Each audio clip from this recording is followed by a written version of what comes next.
The space around Kepler 442 was filled with death. Broken ships floated like metal graves between the planets. Some were twisted black metal with sharp edges. Others looked like broken glass that once sparkled with rainbow colors. Both types had been beautiful once. Now they were just reminders of 300 years of war. Captain Li Kang stood on the bridge of the Earthship Harmony's edge. He watched the sensor readings with growing sadness. The war between the Veltar and Nixhai had been going on for so long that both sides had forgotten what they were really fighting for. The reports from Earth Command made it clear this conflict was destroying everything in this star system. "Captain, we're getting more signals from the battle near the third planet," said Lieutenant Kim Yoon from her station. Her fingers moved quickly over the controls as she tried to understand the alien languages. Both sides are using weapons that could crack a moon in half. Lee nodded slowly. He had read about the Veltar in the Earth files. They were warriors who looked like giant insects with hard shells covering their bodies. Their weapons shot pure energy that could cut through almost anything. They believed that dying in battle was the greatest honor anyone could achieve. The Nixhai were completely different. They had smooth skin that looked like crystal and could change colors based on their feelings. They could move objects with their minds and talk to each other without speaking. They thought this war was a test from the universe to make them stronger. "Commander Park Na, what do our long-range scans show?" Lee asked his second-in-command. Park Na looked up from her screen with worried eyes. She was the ship's expert on alien thinking and behavior. "Sir, the damage is worse than we thought. 4 planets in this system are completely dead. Nothing can live on them anymore. The radiation from their weapons has poisoned the air and water." Dr. Cho Lim, the ship's doctor, shook her head sadly. "I've been studying the medical reports. Both species are suffering from what we would call severe trauma. Generations of constant war have changed them. Their children are born already programmed to hate and fight." Engineer Han Song spoke up from his position near the back of the bridge. "Captain, I've been looking at their ship designs. Both sides keep making bigger and deadlier weapons, but they're not trying to win anymore. They're just trying to make sure the other side suffers as much as they do." Lee felt a heavy weight in his chest. Earth had been watching this war for decades through long-distance sensors. The United Earth Council had spent months arguing about whether to get involved. Some people said it was not Earth's business. Others said that any species capable of such destruction might be a threat to Earth someday. In the end, they decided to send one ship to see if peace was possible. Lee and his crew were chosen because they had successfully helped solve conflicts on Earth. But those were conflicts between humans. This was something completely different. "Sir, we're receiving a transmission," Kim Yoon announced suddenly. "It's coming from a Veltar battle group. They're ordering us to identify ourselves or be destroyed." Before Lee could respond, another signal came through. "Captain, the Nixhai are also sending us a message. They think we're working with the Veltar and they're preparing to attack us." Lee closed his eyes for a moment. This was exactly what Earth Command had warned him about. Both sides were so deep in their hatred that they saw any newcomer as an enemy. Any ship that wasn't clearly on their side was automatically on the other side. "Kim Yoon, open a channel to both groups. Tell them we are peaceful explorers from Earth. We are not part of this conflict." Kim Yoon's fingers danced over her controls. "Channel open, sir." Lee cleared his throat. "This is Captain Li Kang of the Earth vessel Harmony's Edge. We come in peace. We are not allied with either side in your conflict. We are explorers seeking to understand other forms of life in the galaxy." The response came quickly, and it was not good. The Veltar commander's voice was harsh and angry. "Unknown vessel, any ship that is not Veltar is our enemy. You have 1 minute to leave our territory or face destruction." At the same time, the Nixhai sent their own message. Their voices sounded like music, but the words were just as threatening. "Strangers who speak to the Shell Warriors are friends of evil. You will be cleansed from this space." "Both battle groups are powering up their weapons," Park Na reported, her voice tight with stress. "Sir, we need to move now." Lee felt his heart racing. The Earthship was fast, but it was built for exploration and peaceful contact, not war. Their shields could protect them from space debris and radiation, but not from weapons designed to destroy planets. "Han Song, give me everything the engines have," Lee ordered. "Kim Yoon, plot a course to the asteroid field near the edge of the system. We need cover." The ship shook as energy blasts passed close by. Through the main screen, Lee could see bright flashes of light as both alien fleets fired in their direction. The Harmony's Edge twisted and turned through space, using every trick Han Song knew to avoid the deadly beams. "We're clear of the immediate combat zone. Park Na announced with relief. The asteroids are blocking their sensors. Lee slumped back in his captain's chair. His uniform was soaked with sweat and his hands were shaking slightly. Around him, his crew was catching their breath and checking their systems. "Well," he said quietly, "that didn't go as planned." Dr. Cho Lim managed a weak smile. "At least we learned something important. Both sides really do see anyone who isn't them as an automatic enemy." Lee nodded. The reports from Earth Command had been right. This wasn't just a war over resources or territory. This was something much deeper and more dangerous. Both species had been fighting for so long that war was all they knew how to do. As the Earthship hid among the floating rocks, Lee looked out at the distant flashes of light where the battle continued. Somewhere out there, beings who had once been capable of building beautiful starships and creating amazing art were dying for reasons they might not even remember. He made a decision that would change everything. Earth had sent them here to see if peace was possible. Well, they had their answer. Peace was not possible using normal methods. These aliens couldn't even imagine peace anymore. But humans had always been good at doing the impossible. The asteroid field around Kepler 442 was like a graveyard of broken rock and metal. The Harmony's edge drifted silently between the largest chunks, hidden from the sensors of both alien fleets. For 3 days, the human crew worked in shifts, studying everything they could about the war that had consumed this star system. Lieutenant Kim Yoon sat hunched over her communication station, headphones covering her ears.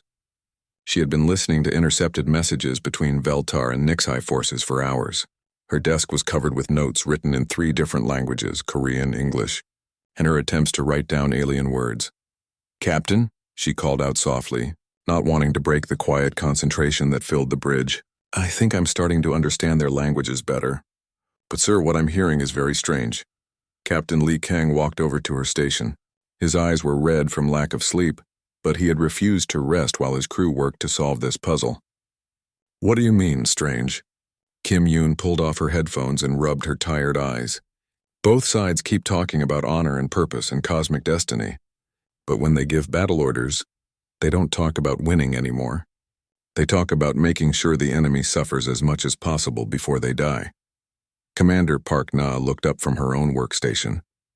She had been studying psychological profiles and battle records for days. "That matches what I'm seeing in their tactical patterns. Both sides have stopped trying to win quick victories. They're prolonging battles to maximize damage to the other side." Dr. Cho Lim joined the group, carrying a tablet full of medical data. "I've been analyzing biological samples from the debris fields. What I found is disturbing. Both species show signs of genetic changes that only happen when a population is under extreme stress for many generations." Lee frowned. "What kind of changes?" "Their brain chemistry has been altered," Dr. Cho Lim explained in simple terms. "Imagine if humans were so scared and angry for so long that our children were born already programmed to fight. That's what has happened here. The war has literally changed how their minds work." Engineer Han Song appeared from the lower decks, his uniform dirty from crawling through maintenance tunnels. "Captain, I've been studying their ship technology. Both sides are incredible engineers. The Veltar energy weapons are works of art. The Nixai gravity manipulators are beyond anything Earth has ever dreamed of building. But," Lee could hear something troubling in Han Song's voice, "but they're not using their technology to explore or create anymore. Every innovation for the past century has been focused on new ways to destroy the other side. I found records of Veltar artists who used to create beautiful energy sculptures. Now they only design weapons. The Nixai used to use their gravity control to build floating cities. Now they only use it to crush enemy ships." Park Na pulled up a holographic display showing battle formations from different time periods. "Look at this pattern. 300 years ago, both sides fought like they wanted to win. Their tactics were smart and efficient. But as the decades passed, their strategies became more and more focused on revenge rather than victory." The display showed how battles had changed over time. Early in the war, fleets would try to capture territory or destroy specific military targets. But in recent decades, both sides seemed more interested in causing as much pain as possible. They would attack civilian targets, destroy hospitals and schools, and use weapons designed to cause maximum suffering. "It's like they've forgotten what winning would even look like," Kim Yoon said quietly. Dr. Cho Lim nodded grimly. "I found something else in the medical records. Both species used to have strong peace movements. There were politicians and religious leaders who spoke against the war. But over time, all the moderate voices were silenced. Silenced how? Lee asked. Not by the government or military, Dr. Cho Lim explained. By their own people. Both species developed cultures where even suggesting peace became seen as treason. Anyone who said maybe the war should end was accused of being a coward or a traitor. Lee felt sick to his stomach. This was worse than he had imagined. It wasn't just that two species were fighting. They had trapped themselves in a cycle where they couldn't stop fighting even if they wanted to. Park Na brought up another display, this one showing population statistics. Both civilizations are dying. The Veltar population has dropped by 60% in the last century. The Nixai have lost half their worlds to radiation poisoning. At this rate, both species will be extinct within 2 generations. And they know this? Lee asked. They know, Kim Yoon confirmed. I've intercepted messages where their leaders discuss the population decline. But they've convinced themselves that dying while fighting is better than living in a universe where their enemies still exist. Han Song shook his head in disbelief. How does an entire species forget how to make peace? Dr. Cho Lim had an answer for that. It happens slowly over generations. First, you tell yourself the war is necessary for survival. Then you tell yourself it's about honor. Then you tell yourself it's about justice for those who already died. Eventually, the war becomes so much a part of who you are that you can't imagine being anything else. Lee sat down heavily in his captain's chair. Around him, his crew continued their analysis, but he could see the hopelessness in their faces. Earth had sent them here hoping to find a way to make peace between the Veltar and Nixai. But how do you make peace between two species who have literally evolved to be incapable of peace? Sir, Kim Yoon said hesitantly, I intercepted something else. Both sides have been receiving signals from other star systems. There are dozens of other species in this part of the galaxy who are watching this war. Are any of them trying to help? Lee asked hopefully. Kim Yoon shook her head. No, sir. They're taking bets on which side will go extinct first.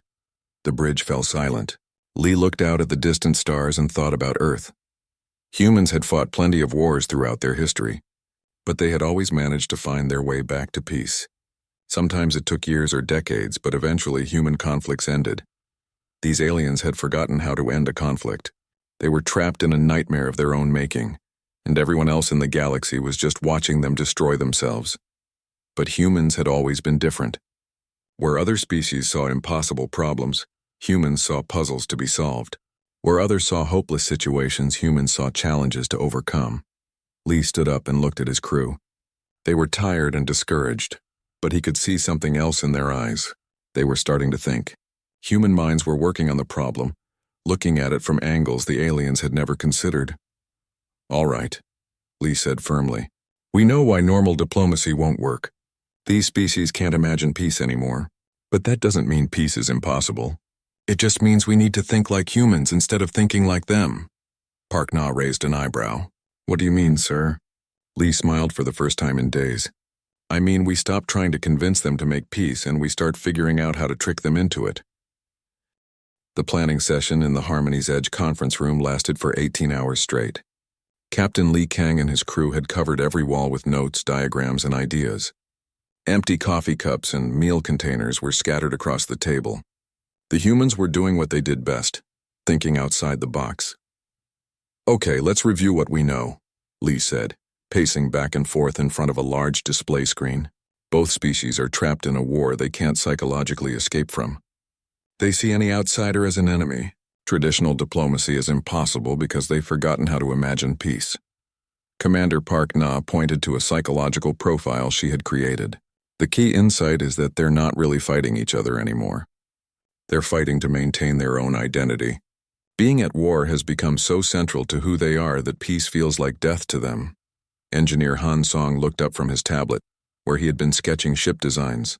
But what if we could make them more afraid of something else than they are of peace? What do you mean? Asked Dr. Cho Lim. Han Song stood up and moved to the display screen. Think about it like this.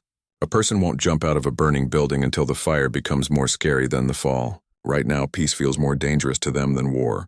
We need to make war feel more dangerous than peace. Lieutenant Kim Yoon nodded slowly. That could work. But how do we make two species with planet-killing weapons afraid of anything? Lee stopped pacing. We convince them that there's something bigger than their war. Something that makes their conflict look small and meaningless. Dr. Cho Lim frowned. But there isn't anything bigger. This war has consumed everything in their lives. A smile spread across Lee's face. Then we create something bigger. We make them believe there's a threat so serious that their war becomes irrelevant. Over the next few hours, the human crew developed a plan that was so crazy it might actually work.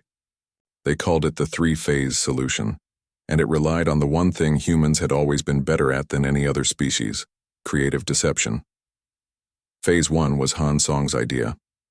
He called it ghost ships, and it was beautifully simple. Using the Harmony's Edge fabrication equipment, he would build small unmanned drones that could mimic the sensor signatures of both Veltar and Nixhai vessels. The trick is to make each drone look like both sides at the same time, Hansong explained as he showed his designs to the others. To Veltar sensors, it will look like a Nixhai ship. To Nixhai sensors, it will look like a Veltar ship, but if they get close enough to actually see it, the visual identification won't match either species. Park Na immediately understood the psychological impact. Confusion breeds paranoia.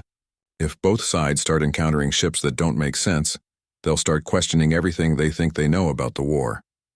Phase 2 was Park Na's specialty: psychological manipulation. She would begin broadcasting fake intelligence reports suggesting that both the Veltar and Nixhai were being manipulated by a third party. I'll create evidence of secret communications, mysterious supply ships, and coordinated attacks that benefit neither side, she explained. Both species will start to wonder if someone else has been pulling their strings all along. Kim Yoon would help by intercepting and modifying real communications between the fleets. I can make it look like both sides are receiving orders from unknown sources. Just small changes to their message routing, but enough to plant seeds of doubt.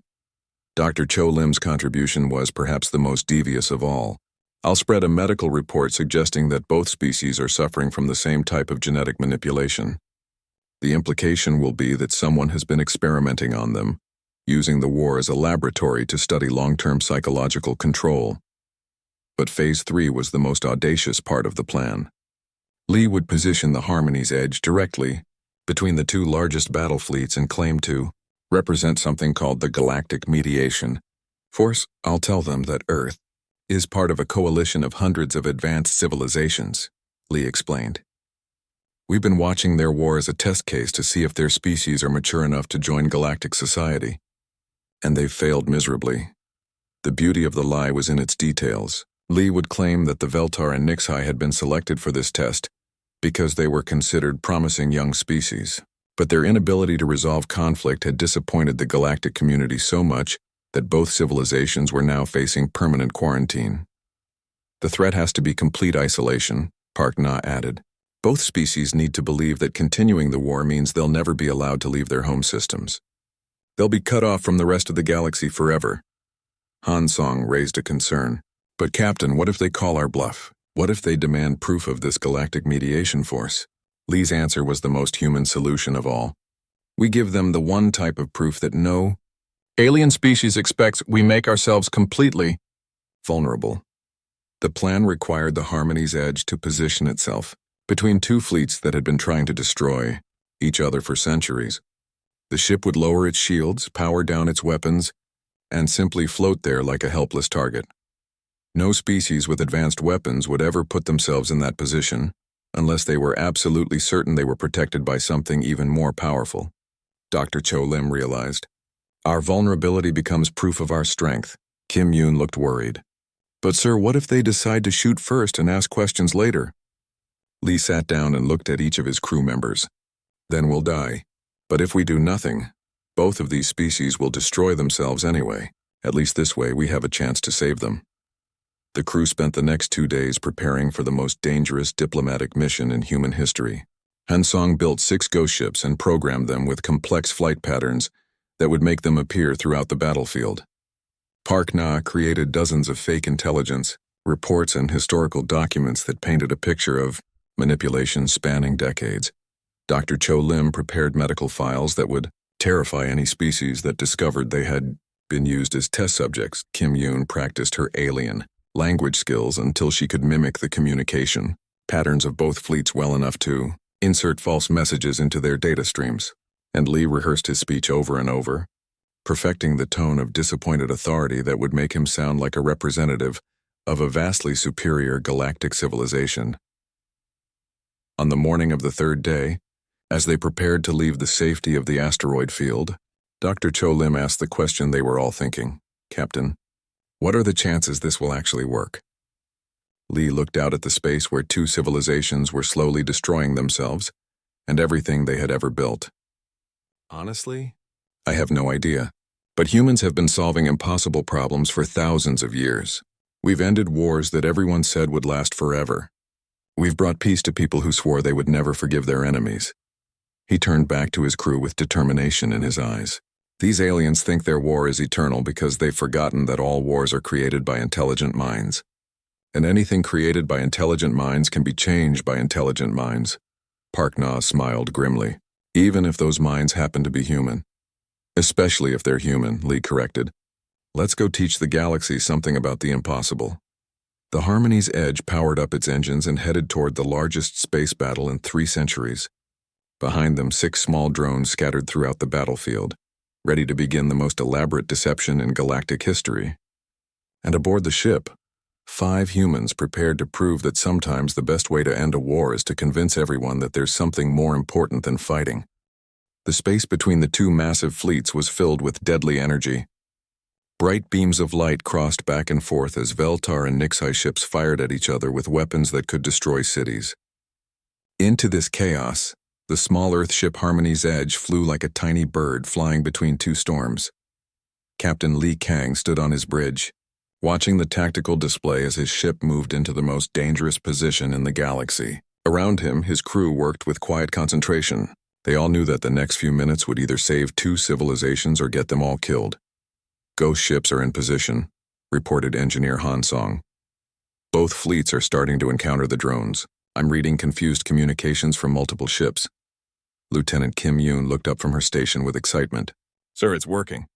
I'm intercepting Veltar messages asking why their ships are appearing on Nixai sensors.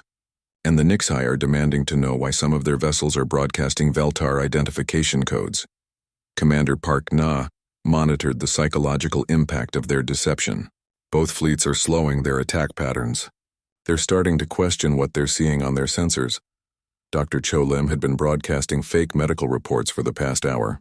"Captain, I'm detecting increased communications between the medical officers of both fleets. They're sharing data about the genetic manipulation reports I've been sending them." Lee nodded grimly. Phase 1 and Phase 2 of their plan were working exactly as hoped. The ghost ships were creating confusion, and the fake intelligence was making both sides paranoid about being manipulated by unknown forces. Now came the most dangerous part. "All stop," Lee ordered. "Power down weapons and lower shields." Han Song looked nervous as he followed the orders. "Sir, we're now completely defenseless. Both fleets could destroy us with a single shot." "That's the point," Lee replied. He took a deep breath and nodded to Kim Yoon. "Open a channel to both fleets. Full broadcast on all frequencies." Kim Yoon's hands trembled slightly as she activated the communications array. "Channel open, sir." Lee stepped forward and began the most important speech of his life. His voice was calm and carried the authority of someone who represented vast power. "Attention Veltar and Nixai fleets. This is Captain Li Kang of the Galactic Mediation. Force Vessel Harmony's Edge, your species, have been under observation for the past 3 centuries as part of a compatibility evaluation for membership in the galactic community." On the tactical display, Lee could see that all firing had stopped. Hundreds of alien ships from both fleets had turned their sensors toward the small Earth vessel. "The results of this evaluation are disappointing," Lee continued. "Both the Veltar and Nixai were selected for this test because your species showed promise for advanced civilization. However, your inability to resolve conflicts through intelligence rather than destruction has marked you as incompatible with galactic society." Park Na watched the sensor readings and whispered to Lee, "Both fleets are holding position. No one is firing." Lee's voice became more serious.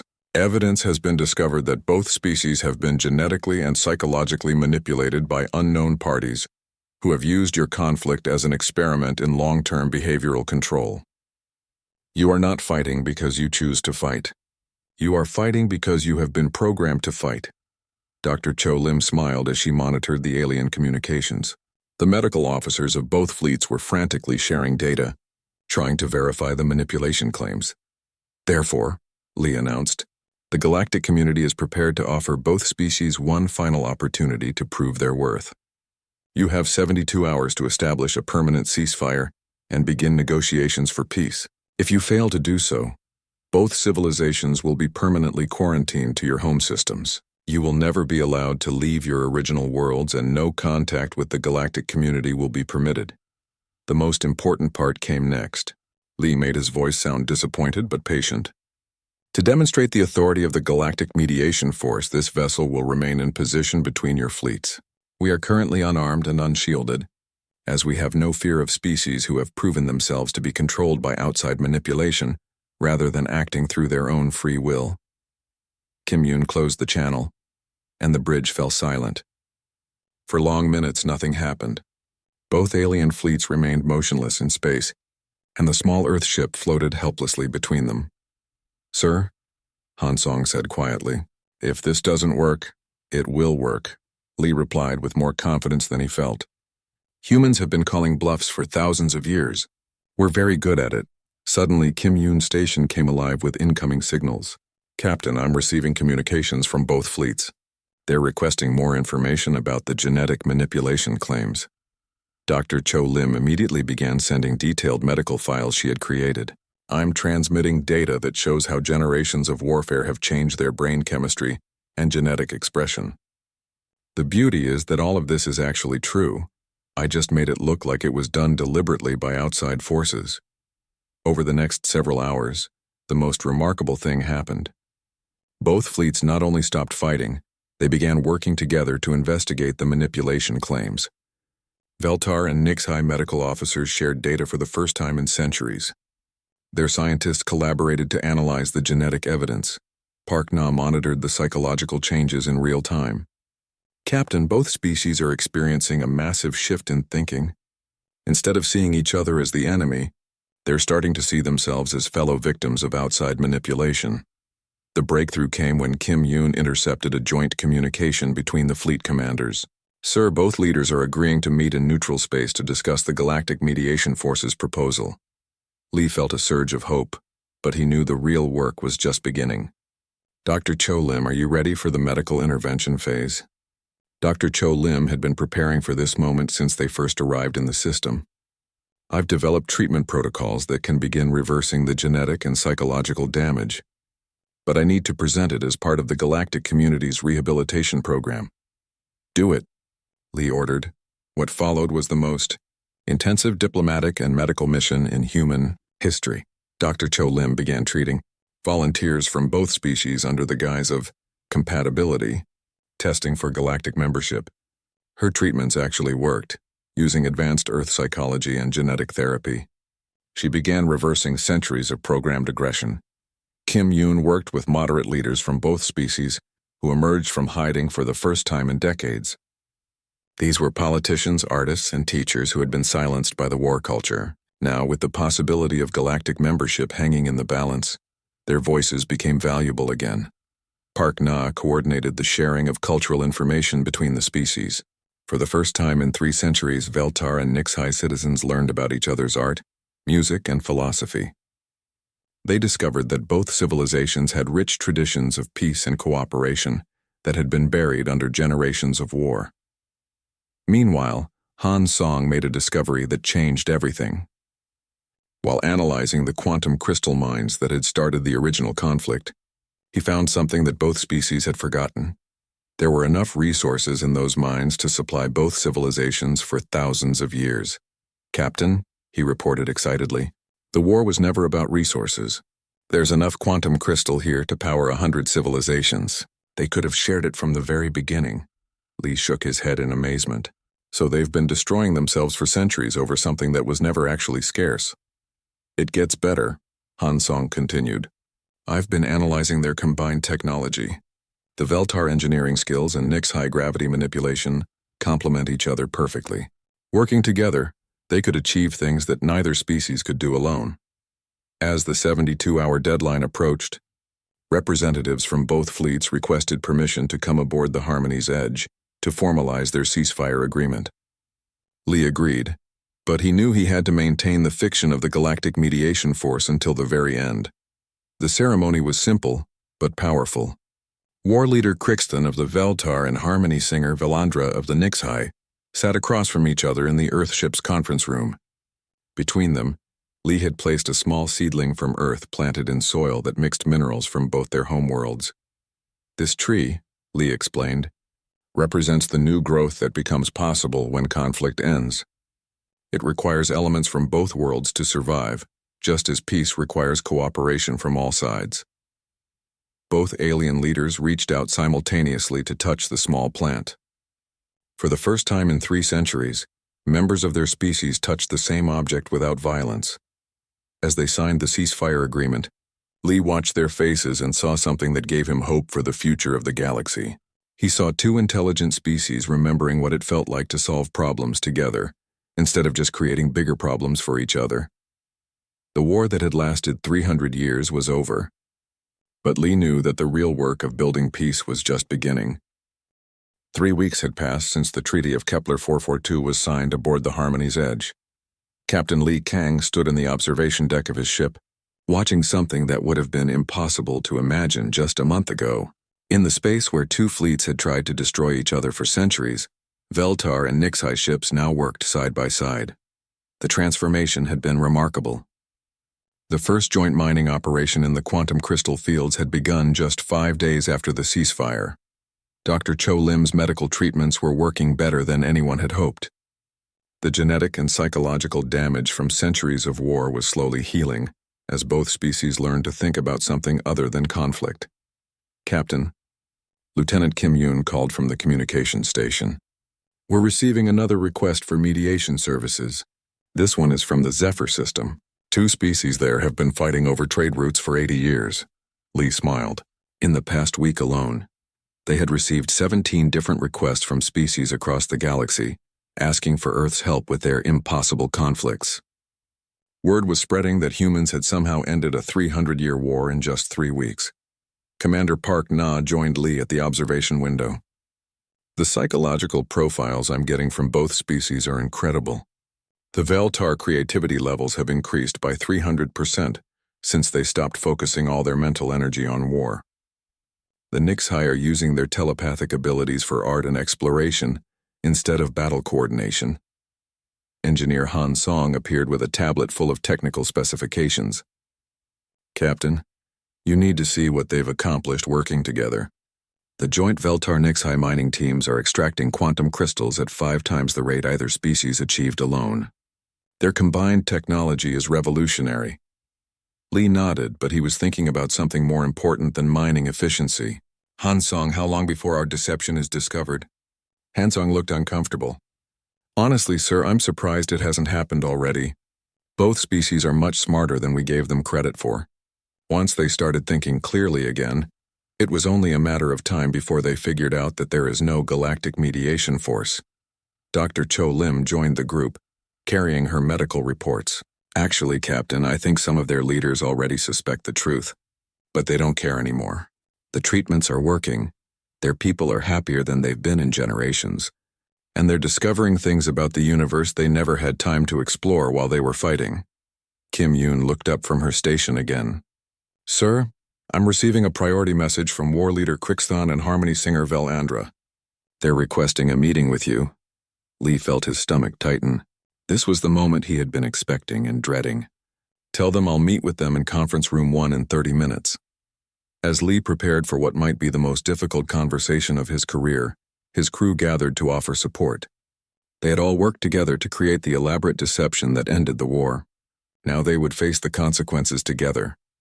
Whatever happens, Park Na said quietly, we saved 2 civilizations from destroying themselves. That has to count for something. 30 minutes later, Lee sat across from the 2 alien leaders who had signed the peace treaty.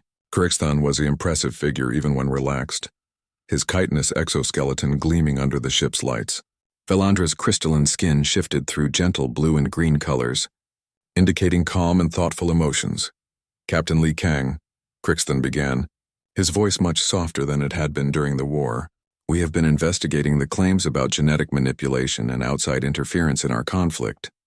Lee tried to keep his expression neutral. "And what have you discovered?" Philandra's musical voice joined the conversation.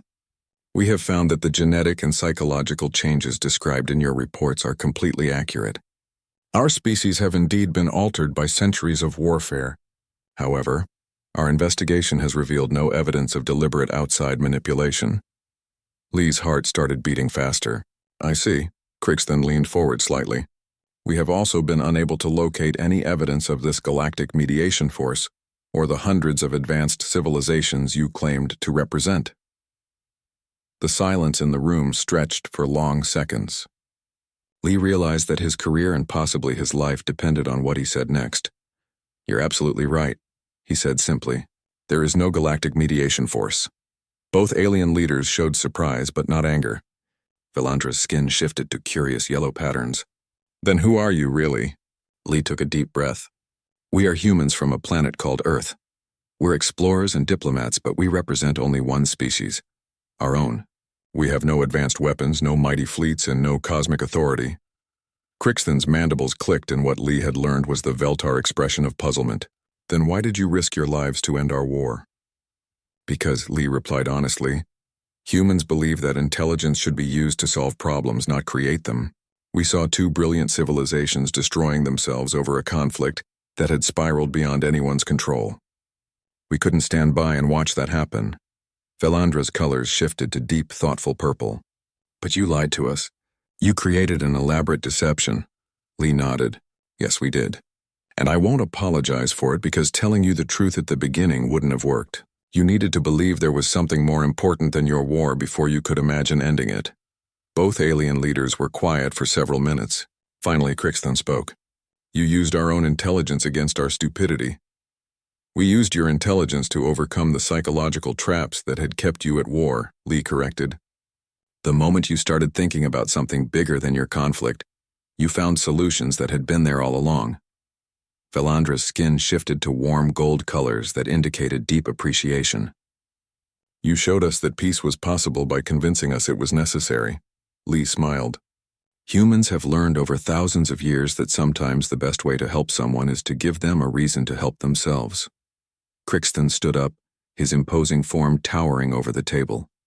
For a moment, Lee wondered if he was about to be torn apart by an angry Veltar warrior. Instead, Crixton bowed deeply. "Captain Lee Kang of Earth, on behalf of both the Veltar and Nixhai peoples, we thank you for giving us back our sanity." Philandra also stood, her crystalline form shimmering with rainbow colors of joy and gratitude. "We would like to make a formal request to your Earth government. Will you help us contact other species in the galaxy who are trapped in similar conflicts?" Lee felt a surge of pride and hope. "I'll send the message to Earth immediately."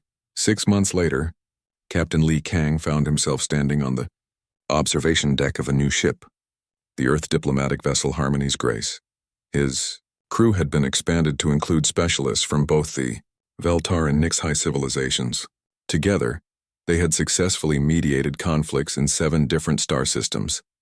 Dr. Cho Lim had developed new treatment protocols for war-induced genetic trauma that were being used by dozens of species. Commander Park Na had written a book on conflict psychology that had become required reading at the new Galactic Diplomatic Academy. Engineer Han Song was leading a joint human-alien team developing technology for peaceful exploration. Lieutenant Kim Yoon had become the galaxy's leading expert on cross-species communication. "Captain," Kim Yoon called from her expanded communications array, "we're receiving a message from Earth Command. They want to know if we're ready for our next assignment." Lee looked out at the stars, thinking about all the species out there who might be trapped in conflicts they couldn't escape from alone. "What's the situation?" "The Andorian system. 3 species have been fighting over asteroid mining rights for 200 years. They've requested human mediation specifically."